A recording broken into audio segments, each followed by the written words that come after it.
Benvinguts a aquesta anàlisi. Som-hi, anem directes al gra, perquè avui explorarem una cosa fascinant.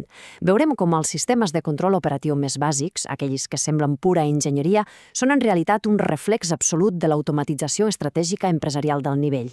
Ja sabeu, quan sentim la paraula automatització, de seguida ens imaginem línies de muntatge robòtiques o codis incomprensibles, oi? Però la veritat és que els principis bàsics són exactament els mateixos que fem servir per prendre decisions directives àgils i basades en dades. Pensem-hi com un trencaclosques, on totes les peces estratègiques encaixen a la perfecció. Repassem molt ràpidament l'agenda d'avui per saber cap a on anem. Primer, el repte del control. Segon, com és l'anatomia d'una decisió automatitzada. Tercer, el gran valor de la realimentació. Quart, la lògica darrere de l'acció. I cinquè, el plat fort, l'evolució del maquinari cap a l'agilitat del programari. D'acord, entrem a la primera secció, el repte del control, o com és la gestió quan no tenim la tecnologia de la nostra part. Imagineu un camp de cultiu tradicional. Aquest és l'exemple perfecte del repte operatiu clàssic per excel·lència. El reg completament manual.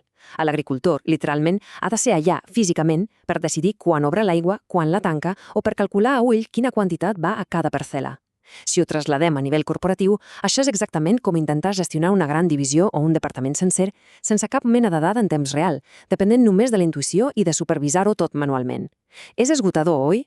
El cost, el temps que s'inverteix i la ineficiència d'aquest coll d'ampolla són senzillament insostenibles si el que volem és escalar el negoci. Així doncs, passem a la segona secció. Com solucionem això?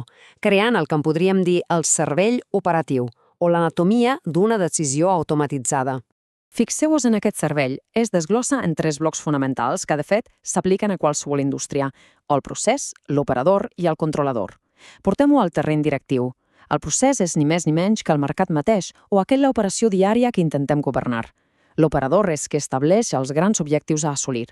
I el controlador? Bé, aquest és el nostre executiu incansable. És qui pren les decisions tàctiques de manera totalment autònoma basant-se en les dades que va rebent, per acabar generant una instrucció d'actuació claríssima. És literalment la delegació de decisions estructurada a la perfecció. Ara bé, perquè aquest controlador pugui fer la seva màgia, necessita braços i ulls al món real. D'una banda tenim els sensors. Pensem en els sensors com aquells analistes de dades o d'intel·ligència de mercat imparables que només es dediquen a capturar informació vital, la temperatura d'un forn, la presència de moviment, el que sigui. De l'altra tenim els actuadors, motors, vàlvules, pistons. Aquests són els nostres equips operatius de primera línia, els responsables físics d'executar l'estratègia dictada. I atenció aquí, un no funciona sense l'altre. Necessitem una intel·ligència excel·lent per decidir i una força completament precisa per executar. I això ens porta a la secció 3, el valor incalculable de la realimentació, l'ajustament constant. La realimentació, o el feedback, és un pilar absolut en la gestió directiva i l'enginyeria. I compte, no estem parlant de fer una reunió de revisió un cop al trimestre. No.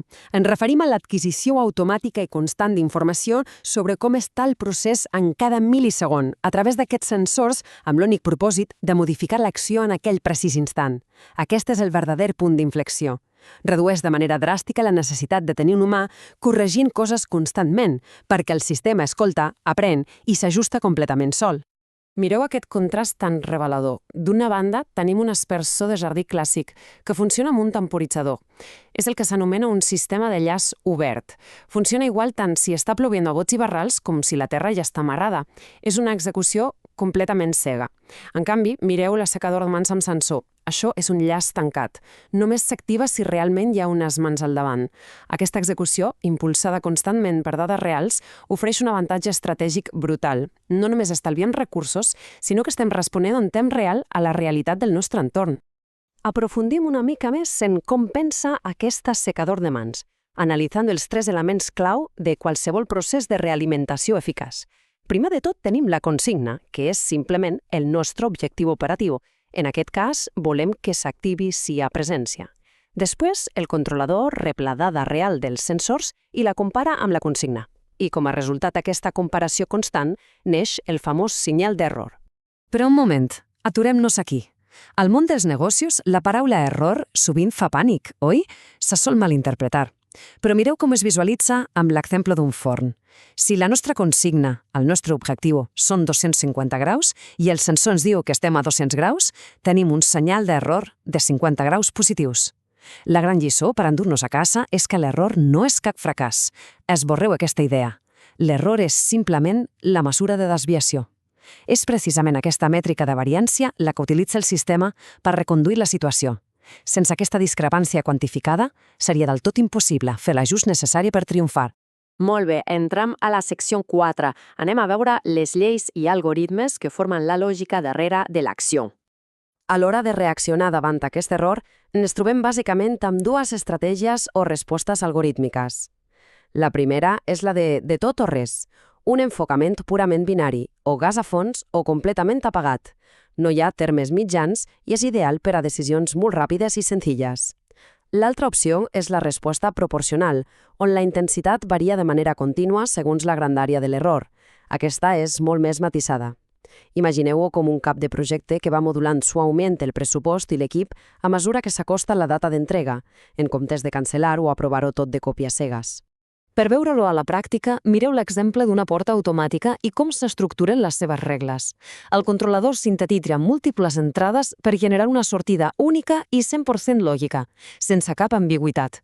Fixeu-s'hi, si cap dels sensors detecta moviment, que són els zeros a la matriu, la porta no rep cap senyal. Però si almenys un dels sensors s'activa, la suma lògica envia immediatament la instrucció a l'actuador perquè obri la porta. Sabeu què és això en realitat? És la digitalització absoluta d'un procediment operatiu estàndard. La porta sempre actuarà seguint aquesta regla, garantint una fiabilitat total sense que cap humà hagi de moure un dit. I arribem a la secció 5, el gran final. El viatge de la rigidesa del maquinari a la màxima agilitat del programari. Històricament, les operacions depenien de coses com sistemes mecànics amb flotadors o circuits electrònics plens de cables físics. Què tenen en comú aquestes tecnologies d'abans? Una rigidesa estructural extrema. Si volies canviar com prenia decisions el sistema, havies de desmuntar l'engranat peça per peça, reconstruir palanques o dessoldar i recablar circuits sencers. Aquesta lentitud avui dia és completament letal. Si per implementar un nou canvi d'estratègia necessites destruir físicament la teva infraestructura anterior, tens un problema competitiu enorme. I aquí és on l'evolució pren un valor estratègic incalculable. La diferència és, literalment, com la nit i el dia. D'una banda tenim aquesta antiga lògica cablada, connexions físiques difícils de diagnosticar quan fallen i caríssimes d'actualitzar. I per l'altra, la meravellosa lògica programable. Aquesta revolució es basa en guardar instruccions dins la memòria d'un processador. Això què vol dir? Que podem adaptar l'algoritme de control sense tocar absolutament res del món físic. Aporta una eficiència sorprenent per gestionar els sistemes més complexes que ens puguem imaginar. Aquesta tecnologia programable és l'autèntica base de l'agilitat operativa moderna. Ens permet que, en qüestió de minuts o fins i tot segons, puguem redissenyar i transformar la presa de decisions dels sistemes més vitals només teclejant unes línies de codi informàtic. El maquinari, allò que captura dades i fa la feina bruta, es queda allà mateix, imperturbable. Però el cervell, la intel·ligència que governa tota la corporació, es manté viva, adaptable i capaç de reaccionar als canvis del mercat de manera gairebé instantània. Un autèntic avantatge competitiu. Així que, arribats al final d'aquest viatge, després de veure com hem passat del rec manual a ajustar-nos constantment gràcies als errors de desviació fins a arribar a aquestes estructures digitals tan àgils, crec que ens hem de fer una pregunta obligada. Tots, absolutament tots els processos clau de qualsevol organització cauen dintre d'un d'aquests dos bàndols. Així que us convido a reflexionar profundament. Els procediments que esteu fent servir avui dia estan a la pràctica durament cablats per ser rígids i lents de canviar o ja els heu programat des del minut 1 per assolir la màxima agilitat possible. És per pensar-hi, oi? Bé, amb aquesta idea tan potent, ho deixem aquí per ara. Moltíssimes gràcies per acompanyar-nos en aquesta exploració estratègica.